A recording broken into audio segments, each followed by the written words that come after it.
The Public Theater's production of Julius Caesar in New York uses the words written by playwright William Shakespeare 400 years ago.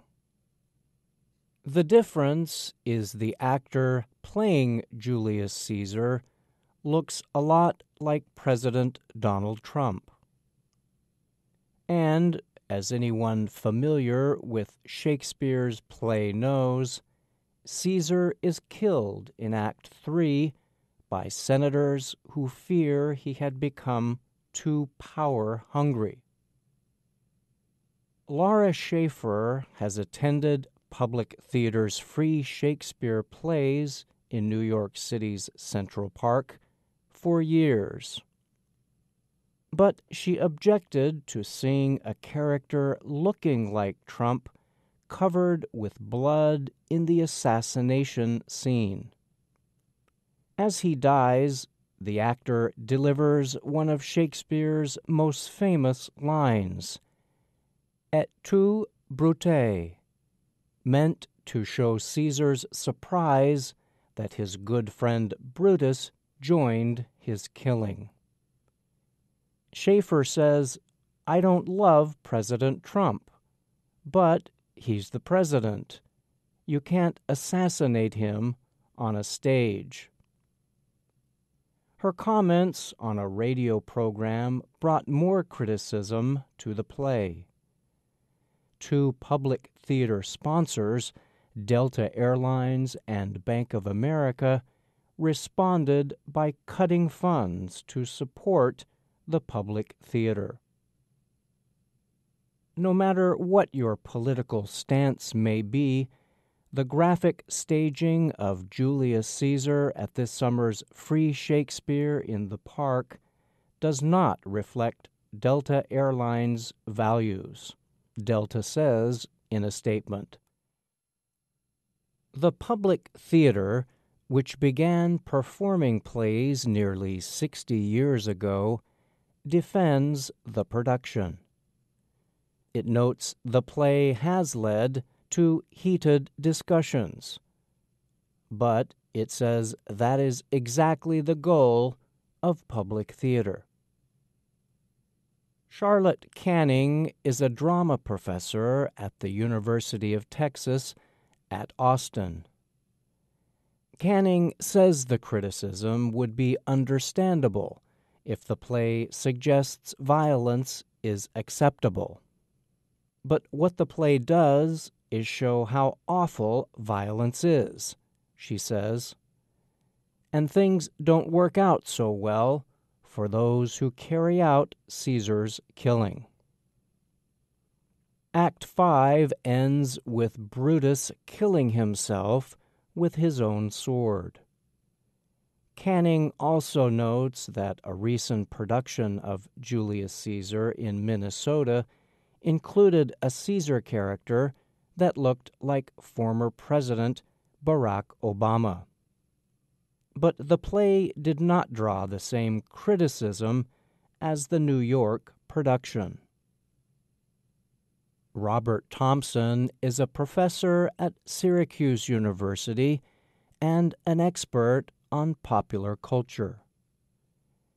He says the U.S. Constitution's First Amendment guarantee of free speech means critics of the Julius Caesar production cannot shut it down. But the issues raised by the production are complicated. Thompson wonders if the same message about the corrupting influences of power could be made without making Julius Caesar look like Donald Trump. In the play, Caesar's wife speaks with a Slavic accent, just like Trump's wife, Melania. On the other hand, Thompson says Shakespeare's plays are sometimes difficult for modern theater audiences to understand. And making Caesar look like Trump makes the connections to political power more apparent. Lawrence Maslon is the deputy director of New York University's graduate acting program. He says no one should be surprised that a play by New York's Public Theater might be controversial. Maslon says that one of Public Theater's first shows, the rock musical Hair in 1967, drew heavy criticism. At issue were scenes with performers with no clothing and a scene in which young people burned draft cards to protest the Vietnam War. The Public Theater is not the Little Red Riding Hood Children's Theater, Maslon says. In other words, the theater produces plays on serious issues for adults and not children. According to New York Times theater critic Jesse Green, only 3 words were changed from Shakespeare's original script in the Public Theater production. The production added 3 words on Fifth Avenue to Shakespeare's line, "If Caesar had stabbed their mothers, they would have done no less." That line goes back to Trump's successful run for president, when he said, "I could stand in the middle of Fifth Avenue and shoot somebody, and I wouldn't lose any voters." Donald Trump Jr., the president's son, tweeted his objections to the Julius Caesar production. "I wonder how much of this art is funded by taxpayers.